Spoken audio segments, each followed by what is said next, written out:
Hello guys, it's been a while, it's been a minute. So, today we've got an Audi 3-liter TDI that came in for two complaints initially. The first complaint is that the dipstick broke. And you can see at the edge there the plastic part that tells you the length of the oil or the amount of the oil, the capacity of the oil is not there. And this guy is broken off here as well. So that's what's happening there. The second most main concern was the exhaust gases getting inside the car. And that I found the engine to be completely black, covered with smoke, to show that the carbon monoxide has been leaking in the engine compartment. And for that I found there were some strip bolts that were done by the previous guys on that EGR one. There was a hole right there. But anyways, it's got a sucking effect, but nonetheless there was a hole right there. And then the second thing, I found that it was leaking on here, and when it was leaking there, they ended up putting in silicone to try and close it. And the problem with using silicone on the exhaust side is that silicone can withstand 300 degrees Celsius, and these guys can go way more than that, and so the exhaust system heats up a lot more than the 300 degrees at times, and so especially if it's a performance vehicle like this. Now then what then happens is I've taken out that guy. There was stripped bolts that I found. They have removed those 3 bolts right there. I don't know, is it 3 bolt? This is the bolt that I just had to hit up with a 10 spline so that it comes out, because they had these small bolts going on here. So I've ordered new bolts, a new stud and a new gasket for that, guys. And then what else? All right, so I also discovered that the car goes on to limp mode, and now we're busy establishing why, because it says the actuator is stuck. So I'm gonna figure this out. I'll show you in a bit. All right, so I've done a scan, as I mentioned before. This is the code that we're getting on here. We're getting this code that says actuator module stuck. The turbo actuator is stuck. So let me show you what you'd get with this limp mode thing here. Let me try start it so that we can see.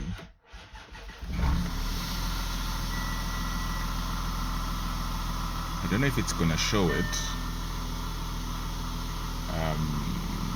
Come on, why is it showing it now?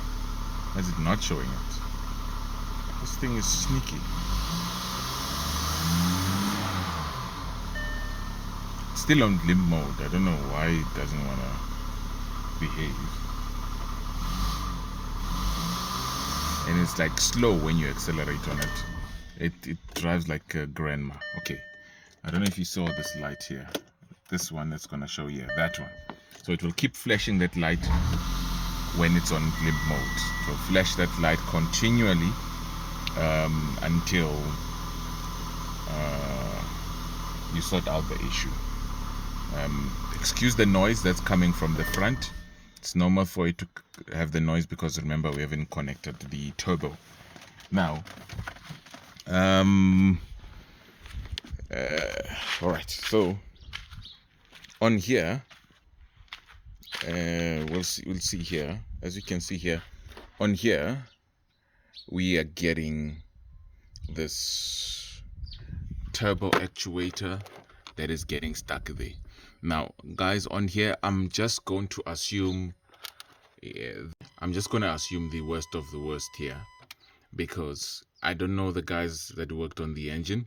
So I don't even know if this arm belongs here, this arm of the actuator here, if it belongs in this car or not. But what the first logical step is to remove these clips here, just one of them, maybe this top one, and then try to move this arm. I'll move it manually to see if the turbo does open up, or it's able to move. So if it's not moving, or if it's not moving freely as I'd like to, if it moves difficult, or it doesn't move at all, then I'll know that there's a physical problem inside the turbo. So sometimes the veins that should open up or whatever would get stuck due to this buildup that's here, as I'm saying that it's been leaking here. The second thing, if it moves freely, then I'm going to have to move to the electrical part. And when I go to the electrical part, I go to this guy. And then I go to this guy that controls this arm here. And then what I'd have to do is just try and do a adaptation. I'll connect the Audi software, the VAG Group Audi software, and try to do an adaptation on it. But I will run a test on it as well. To just see with the VCDS, to just run a test with my scan tool to see if it's able to move after I've tried to test it manually. And then we'll be able to take it from there. Yeah, so now I'm going to take off the clip.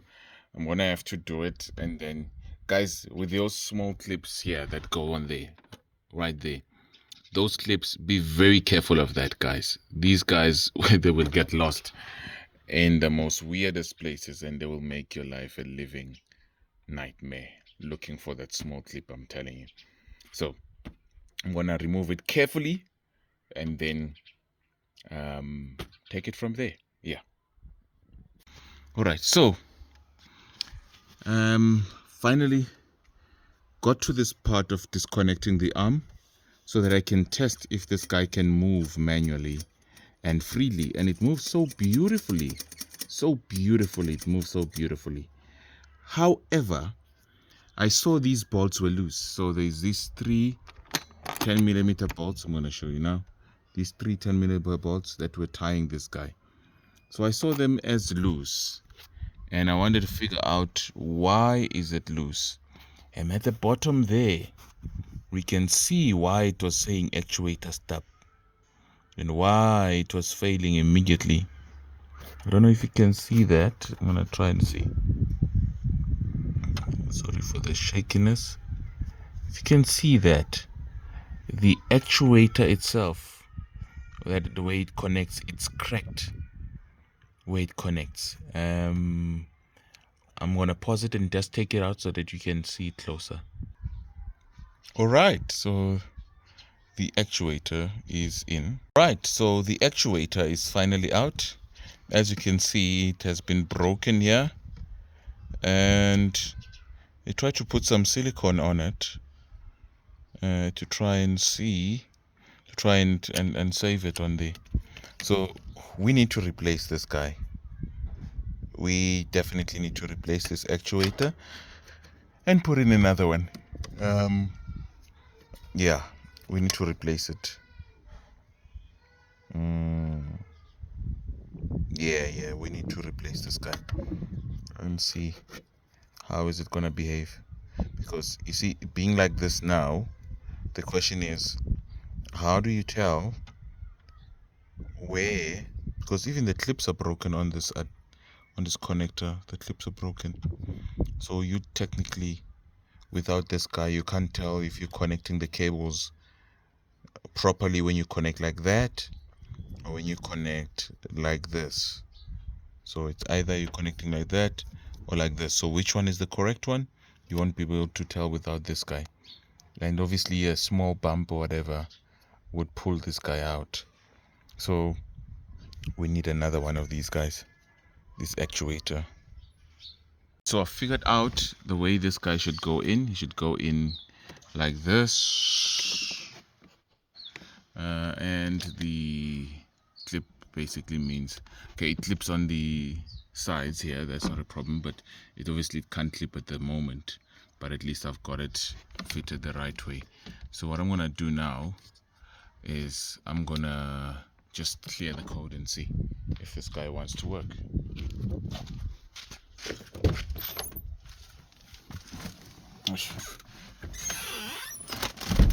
My battery is also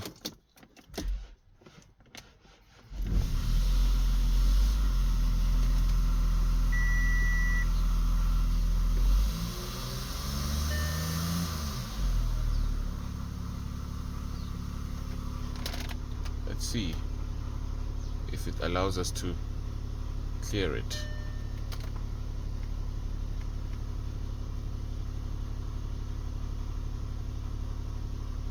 Or is it gonna give us that same old actuator stuck thing?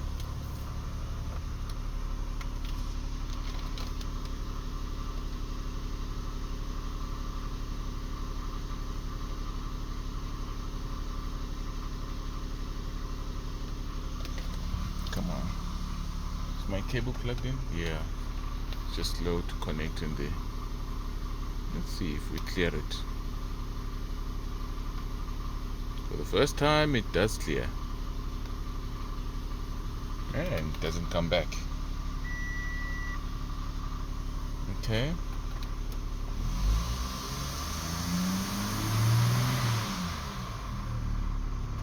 Engine light is also off now.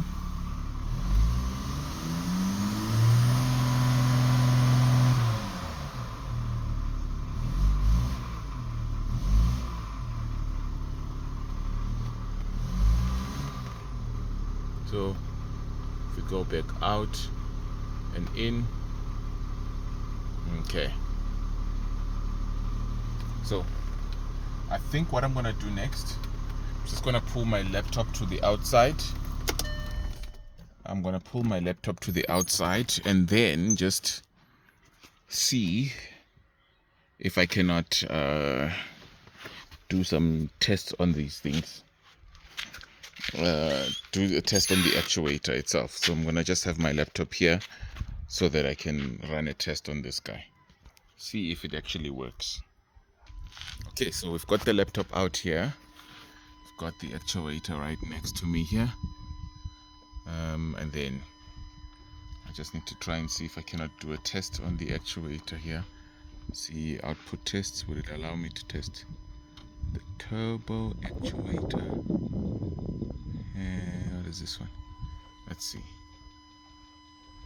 No, it's not this one, because it says refused by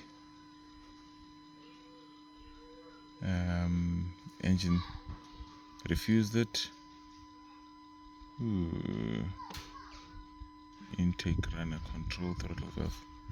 Yeah, it doesn't want us to test this guy on VCDS. I'm not seeing an option to test it. Yeah, I'm not seeing an option to test it on here. Nothing here.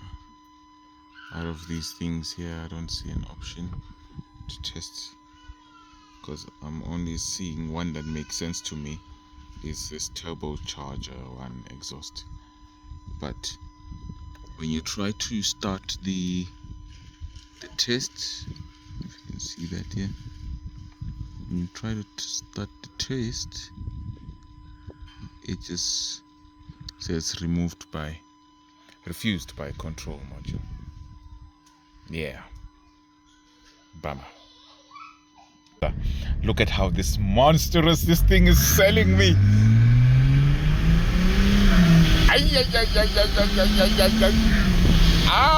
Quattro! Guys, so as we're dealing with that actuator stuck there, I did put back this actuator, as you can see there. The actuator did put it back with its arm. It's now seated properly. Alright, two things that I found with it. The previous guys, this is what they did. They shifted that arm. To go up there, you know, so manually shifting the actuator to go up there so that it can match up with that guy. So this is the resting position that I put it on. And then the other thing, remember I did say that I did find how it goes on, how the plug goes on there. So I'm actually using the broken actuator just to go on to do some testing. I did do some testing. This thing boosts like a rocket. I'm sure I'll put in a video as I'm speaking right now, and then you'll be able to see what's going on with it. So that was the guy that's causing the limp mode. However, Here's something else I'm going to show you. One other thing that I noticed as I'm driving, it drove like a donkey at first. It was not showing any engine light, but it drove like a donkey.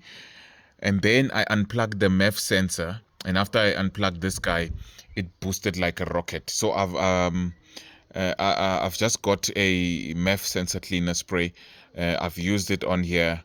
I'm about to test it maybe tomorrow to see how it does. But when you rev it, it's supposed to